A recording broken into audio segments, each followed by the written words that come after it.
Hello again.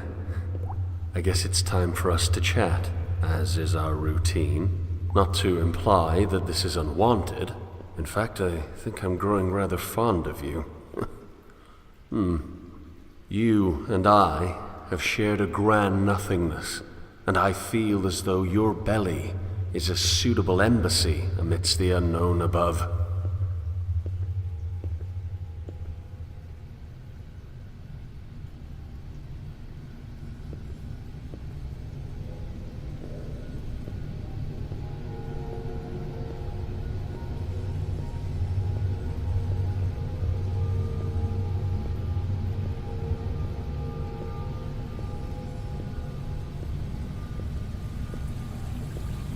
Do you want me here? I know the question must seem odd, if not insulting, but I really must ask. You seem distant as of late.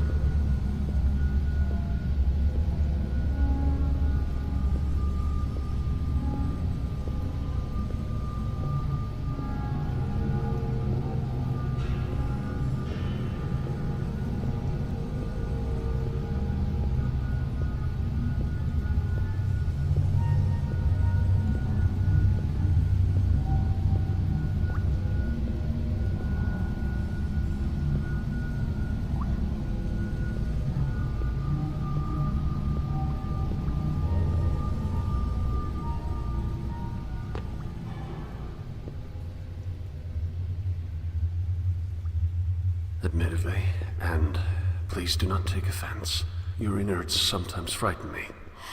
Even in the complete safety of a belly and to myself, there are places like this that I do not want to know.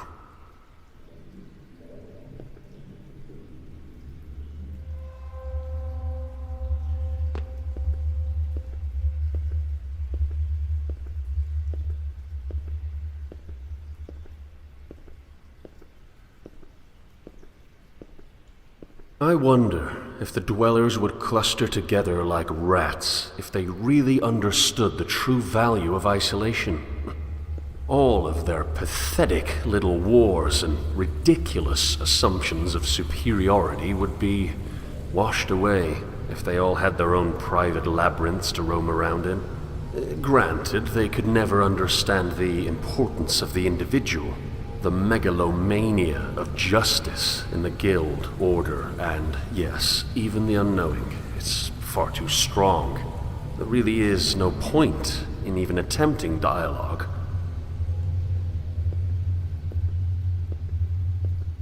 As a child, before the lots were cast, my parents moved around a great deal.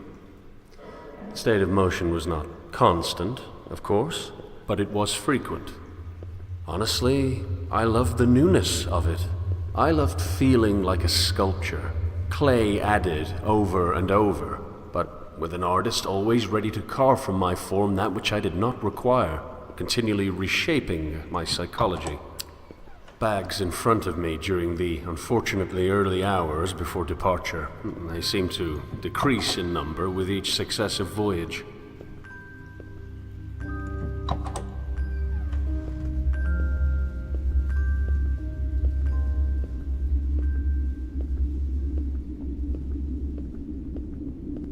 I shouldn't be here.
cannot swim this deep. Let me out. Please.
Shall I ascend to your lungs and feel your breath?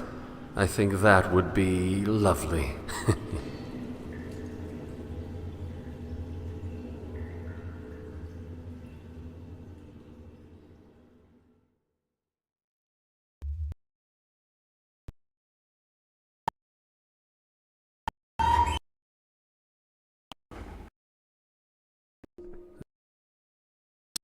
Little animals, aren't they? Filthy, no doubt, but really blame. Suppose that if sure I was filthy, it's a position that a right to make one sane.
What's down there?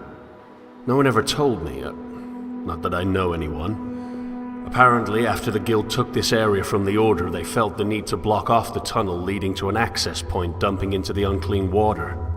Everyone knows not to drink it, so why block the path?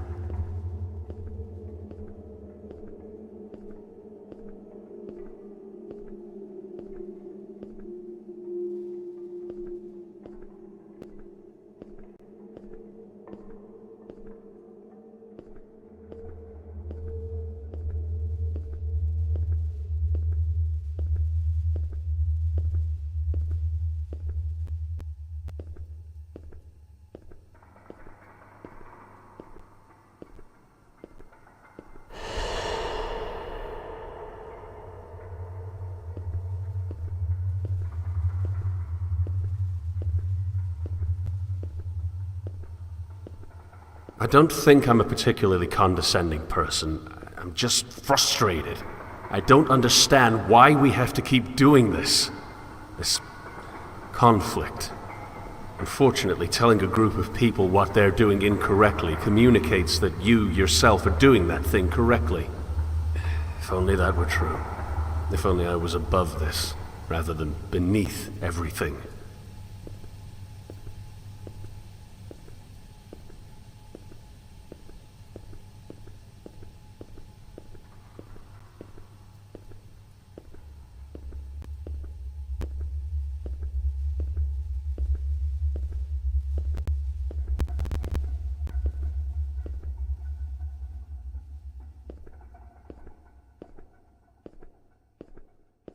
What is this?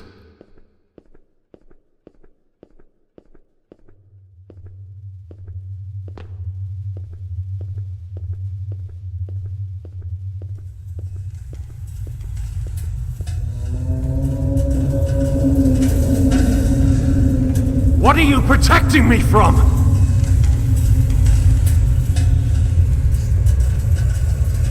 I must see it.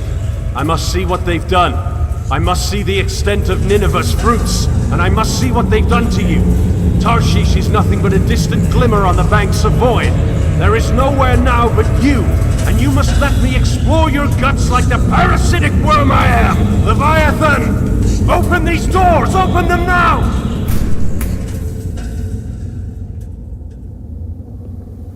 What have they done?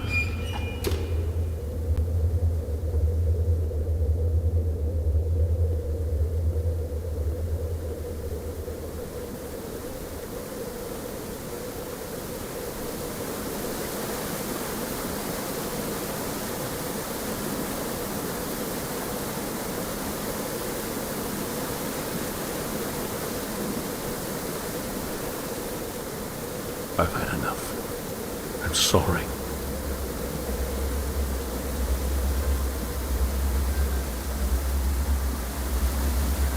You were right.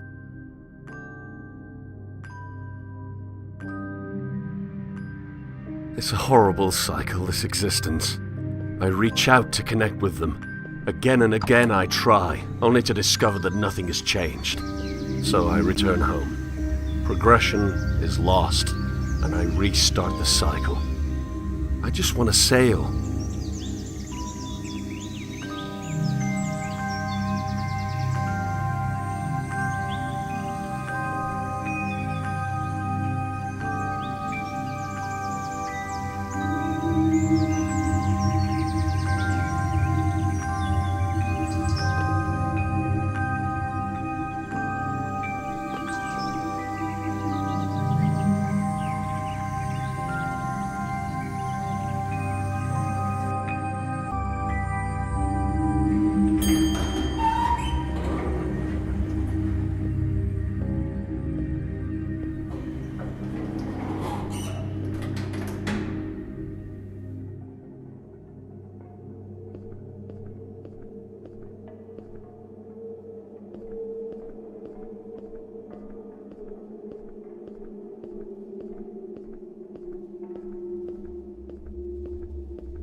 funny how they all hoard the same supplies.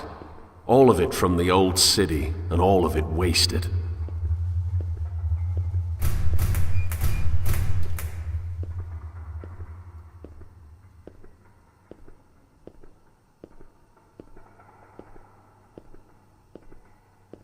Would you grant me another ascent? I've explored your innards. Let me scale your back.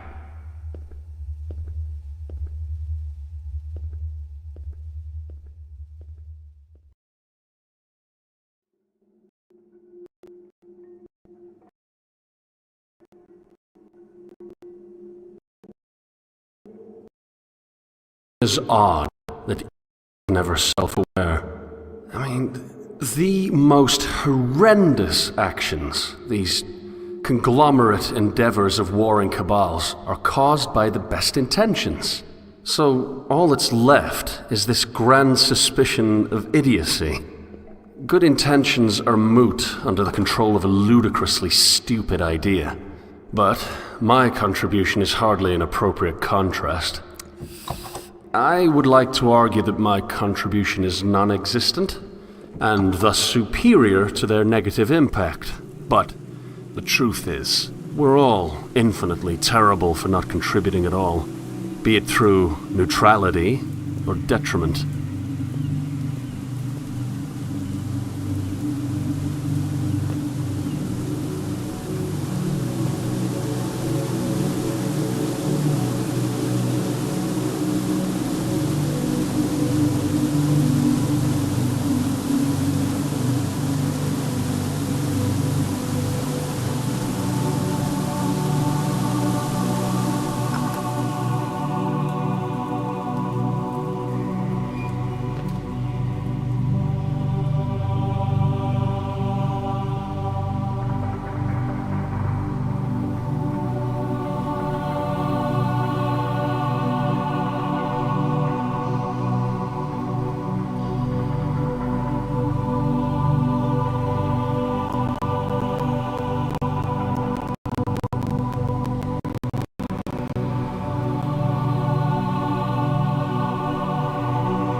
Perhaps I should kill myself. It's a rather funny thought, actually. The standard reason for suicide entails depression. A sad portrait of a weak mind. But my desire for death is far more utilitarian. I feel as though I am useless. And I gather that this feeling is similar to what the others have felt. I do not suppose that any of them felt any particular brand of gloom before the end. Just a single shade of grey. At any rate, I prefer this situation to its emotional alternative. We Minotaurs are only different in that we're honest. We see what our species has become. We see the disease, and we see that there's no cure. What, then, Should I linger until I grow old and die, affecting nothing and assuming the role of sewage? No. I'm beginning to feel as though the only honorable route is a swift end. Time has changed from an agent of death to an agent of cleanliness, wiping away existence like some sort of cosmic and crematory disposal. and I best incinerate myself before the universe is forced to deal with me through age.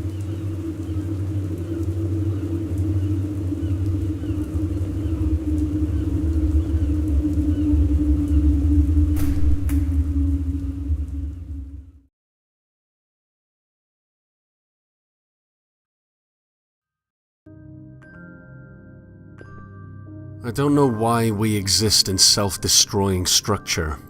We all share a fondness for that which is correct, and we're all certain that we have it. But there must be a way for that loyalty to flourish without burning the last shreds of coexistence between our species. That is, a species that is primarily defined by its diversity.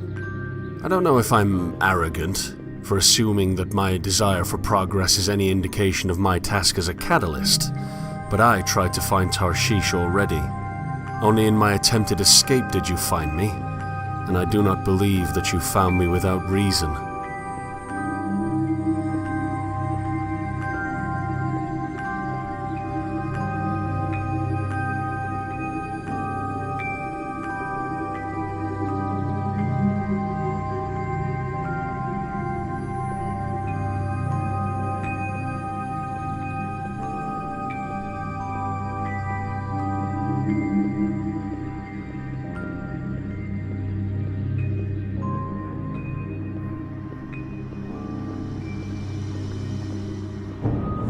These dreams act as mirrors.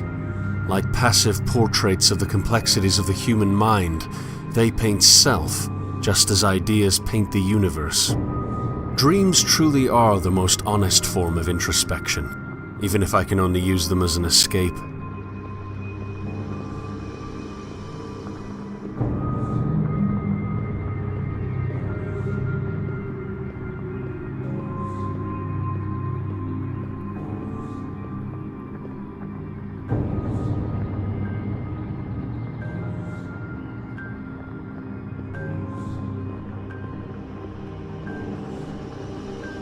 Of course, if this mirror is to be trusted, then I'm just as vile as the others.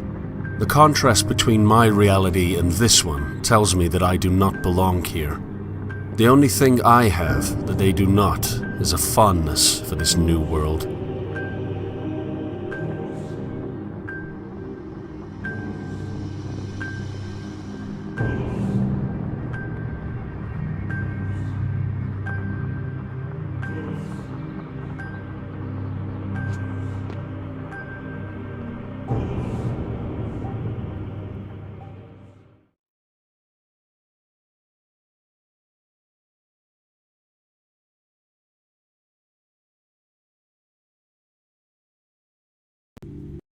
I act man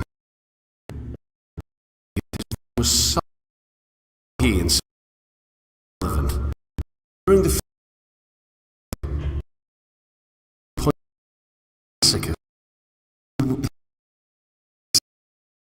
as though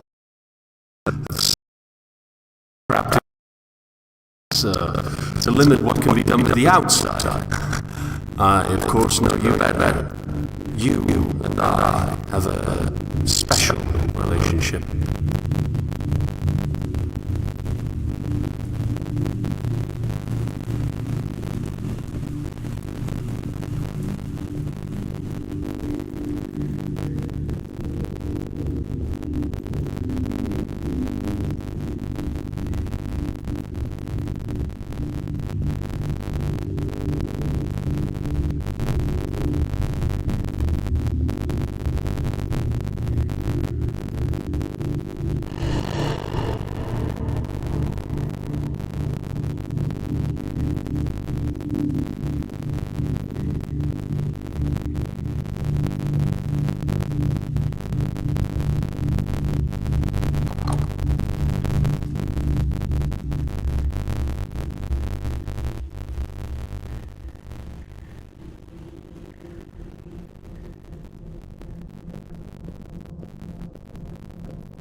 only have seen your qualities, your utilitarian and defensive necessity.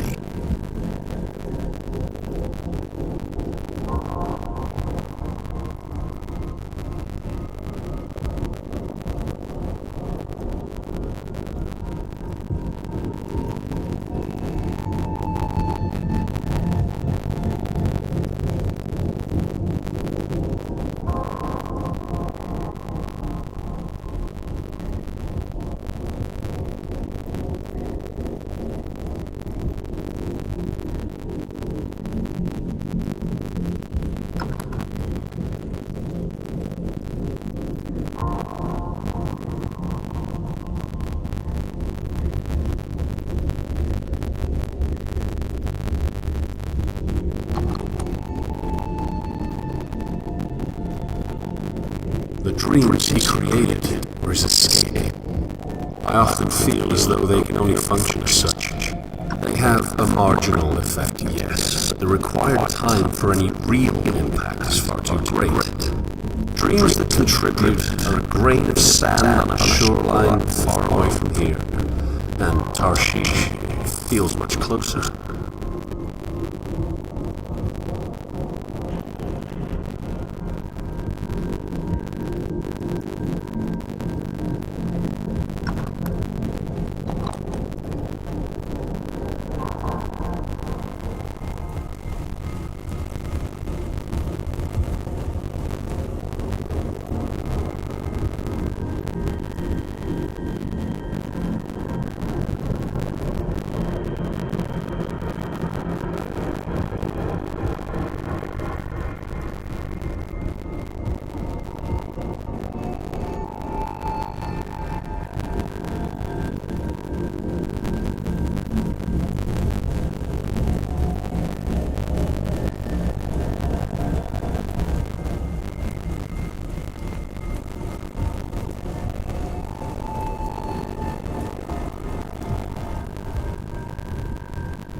Perhaps his dreams were a ladder leading to uselessness. Perhaps my dreams are the same.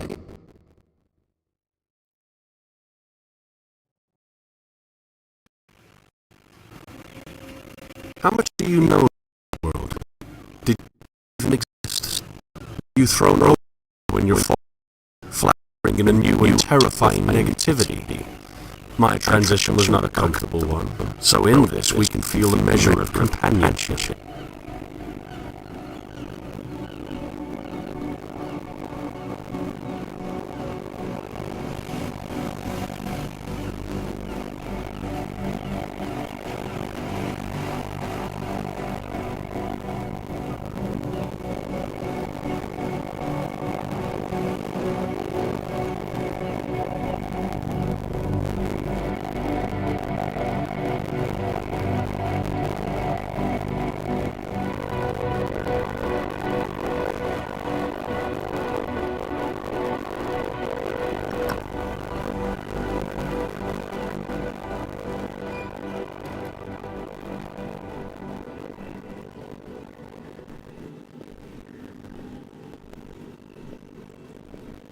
Books on top of books on top of books.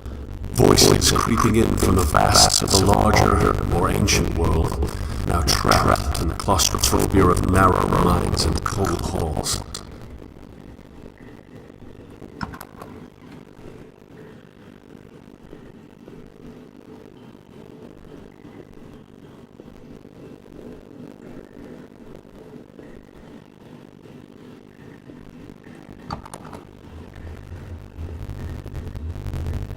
The old world was worthy of the waters that still flow from the inland. These green pipes that provide us with the basic sustenance we need for a pointless existence are nothing but charitable structures for an already stagnant populace. In this sense, our ideas never change because we rejected the source for its fruits.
I have to believe that my dreams have some worth, lest I lose the same anchor into show. I have to believe the creation itself can bring life to cyclical demise.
They all do the same thing. They all claim a certainty that makes the certainty of others moot. Yes, again and again I know. Truth must be compatible with itself. But is that not illusory? Is truth itself not something that is in essence unattainable? My realism's present, but so are my dreams. And to claim otherwise is a dream all the same. It's as if they have dreamt of a world without dreams. It's as if their world is one in which truth has revealed itself in an anthropomorphic turn, allowing us all to see it clearly and grasp it amidst the darkness. Sad, yes, that we all see a different beacon. Now, all I see is void, and I do not know what's left other than to give up and stagnate in your belly. I may not have their full sense of certainty, but as of now, I cannot present an alternative. Truth must be compatible with itself. But that is irrelevant when truth is outside our reach. Onward with conflict, then, and onward with my labyrinth.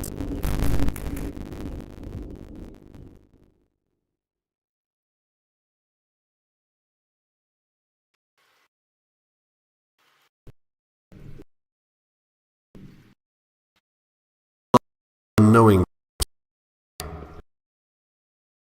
intent for the conflict between the order. Themselves make their own little raids. This results in it being difficult to maintain any sense of pity. Regardless, I'm sure the onslaught was horrendous. People never fight harder than when someone else attempts to uproot their anchor, even if that someone only does so by existing.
All of our dreams at their core involve some sort of contentment.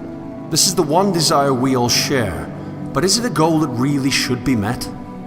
After finding contentment, what then? Where is there left to explore after the last temporary comforts of happiness have been extracted?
Our island is plagued with the fruits of a collective mental landscape that defines us as desperately holding on to something correct.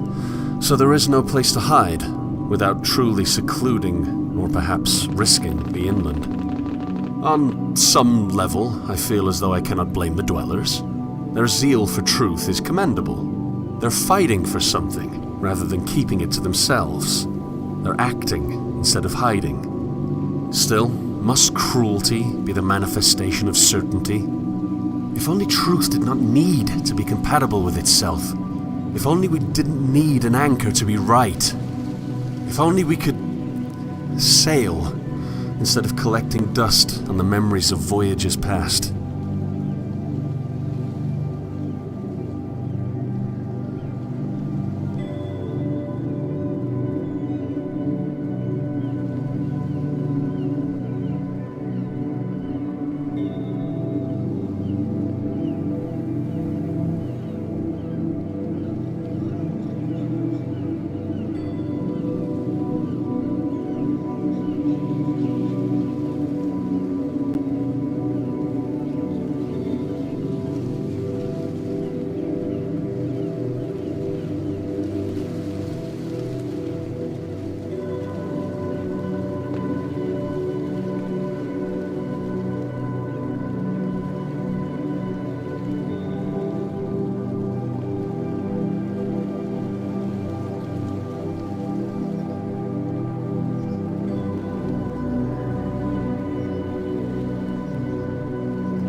truly manifesting? Could the voyage be useful beyond escape?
I remember the exact moment. I remember the slight touch of ocean air passing over my skin as I stared aimlessly into the afternoon sky. It's interesting how, though generally more depressing, I actually preferred a cloudy sky to a clear one. Two vast expanses of blue separated do not have that quality of diversity that a more speckled display boasts. This is not to say that a cloudy sky is wholly unfortunate, because there were moments amidst the grey that I learned to dwell in. I learned to live in the moments where the heavens would tear through the sky as if digging through dirt, creating little bursts of pastel light in the otherwise desaturated gloom. It's as if clouds are nothing but a frame. I wonder if without them, happiness would turn into a flat portrait of stagnation.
We're almost there, Leviathan.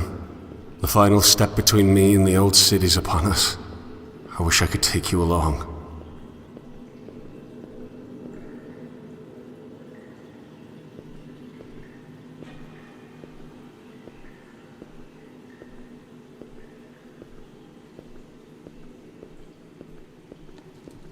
Will you remember me? After all, I could never forget you. And how can I even begin to thank you for all that you've done for me? You protected me from a world that I was too weak to bear. But now the distant shores of another reality are calling me home. To something I've never seen before. A dangerous and unpredictable world lies ahead of me. But I'm ready to let loose the sails.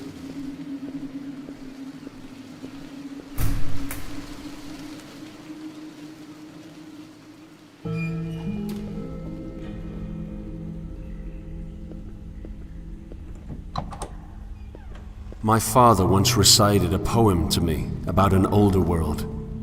I believe it was called Dover Beach. I can still remember the imagery, just the words that escape me. We stood at the shoreline, waves crashing in, each wave eroding yet another piece of what I once believed. I think my father saw what was happening to me. He saw the dwindling of my dreams, the death of discovery. I can no longer rely on ABBA to build my dreams back up. Left with nothing, I convinced myself that there were no dreams.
Here it is.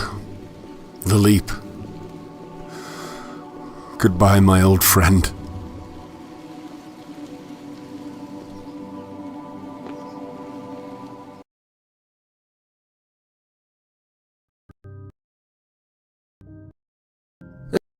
Dream before trusted.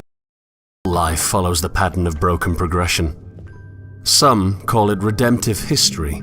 Still others call it galvanization, yet the trajectory is undoubtedly the same. We exist on a familiar shoreline, with the waters lapping at our feet. We look back and see an explored and thus frozen world.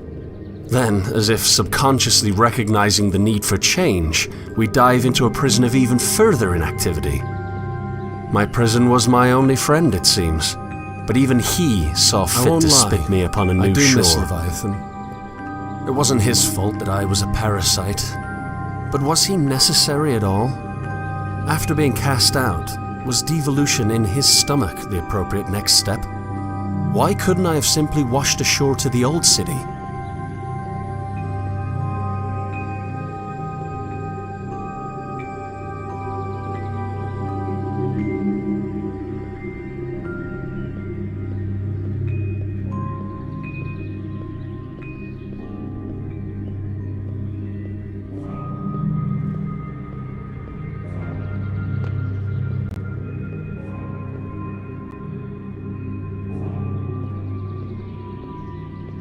Perhaps Leviathan existed for me to discover him, even if that which I explored was my prison.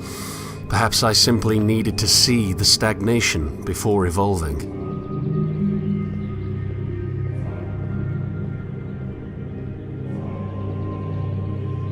When I was a child, I was given a rowboat. I wanted to sail, so the universe built me a galleon. How unfortunate that, when I got older, I no longer wished to explore.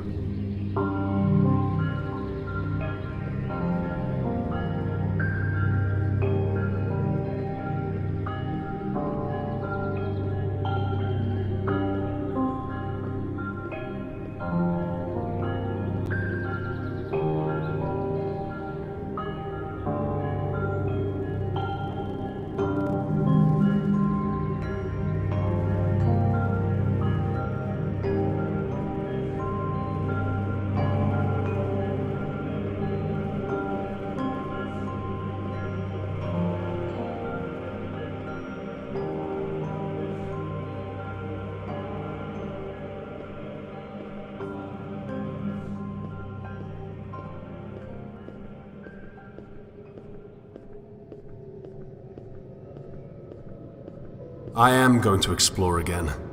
I'm going to board my vessel and sail into an unknown world to dream all the more. I'll leave this dream behind to feel the sand of other shores in my hand and let it loose as I travel inward towards newness. First, however, I'll make one last dive into abyss.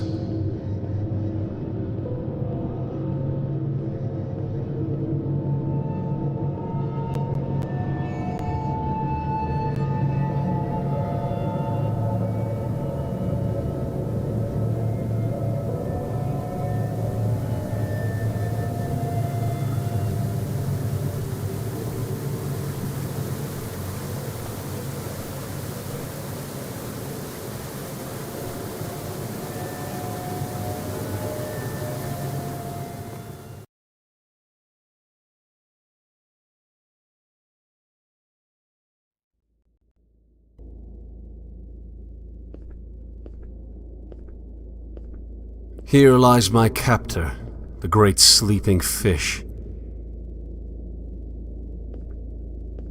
My foundation's been disintegrated. I'm left with nothing but void.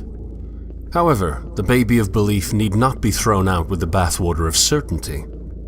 An assertion from an assumption is still an assertion, making any deduction from that foundation subject to critique.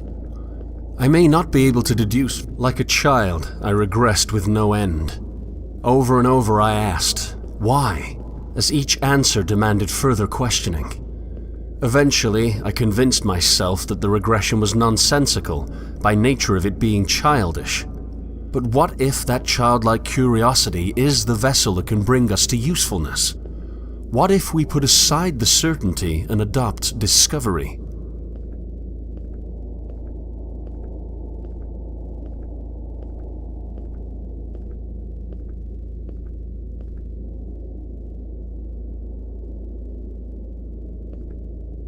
I think I was wrong. Dover isn't where my dreams died. It's where one dream took over. I dreamt that I had no dreams. I dreamt that Dover smothered my belief with certainty. In truth, a truth that I cannot know, Dover ran red. The dream of realism created a monopoly of comfortable stagnation that held me hostage until I could do nothing but cling to Leviathan's innards for safety. My belief was not truly killed, it was captured. One belief was deemed more true than another, and I convinced myself that I was correct. I convinced myself that I could be correct. What if this dream's monopoly was disintegrated? What if I could explore a multiplicity of dreams, never quite knowing which ones are a reality? Truth must be compatible with itself, but what happens when truth is unattainable?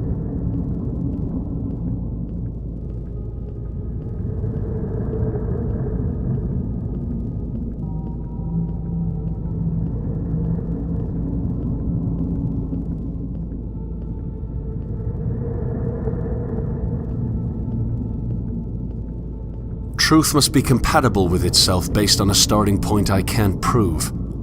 I can't assert which dream is not a dream at all because they're all just dreams. Why not discover the dreams I can't control, rather than hiding portions of them away to let what I was certain of flourish?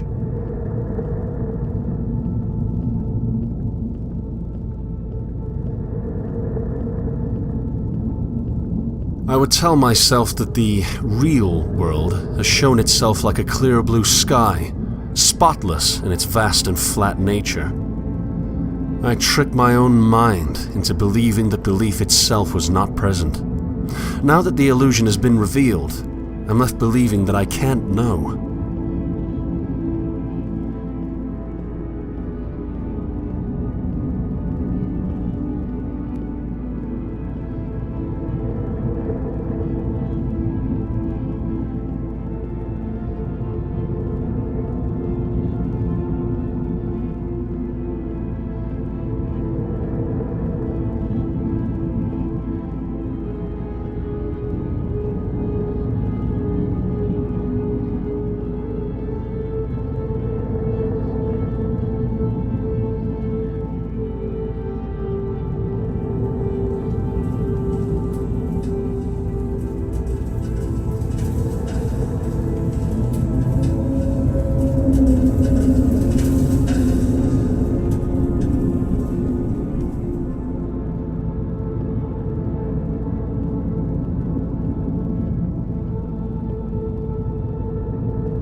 One last look at my cage. One last dive into the abyss of negativity.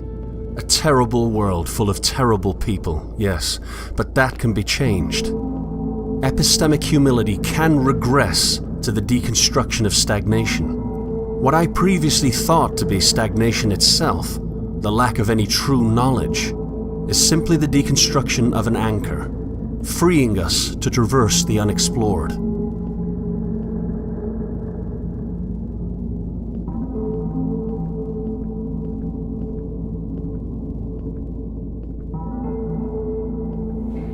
I swam the depths. I confronted the bottom of the redemptive checkmark. I was far more negative than those who still cling to certainty, but that's part of the progression. It's part of the broken progression. In this respect, we cannot improve without first deconstructing. Now, all that's left is to rise to the surface, board my vessel, and set sail for a new and terrifyingly uncertain world.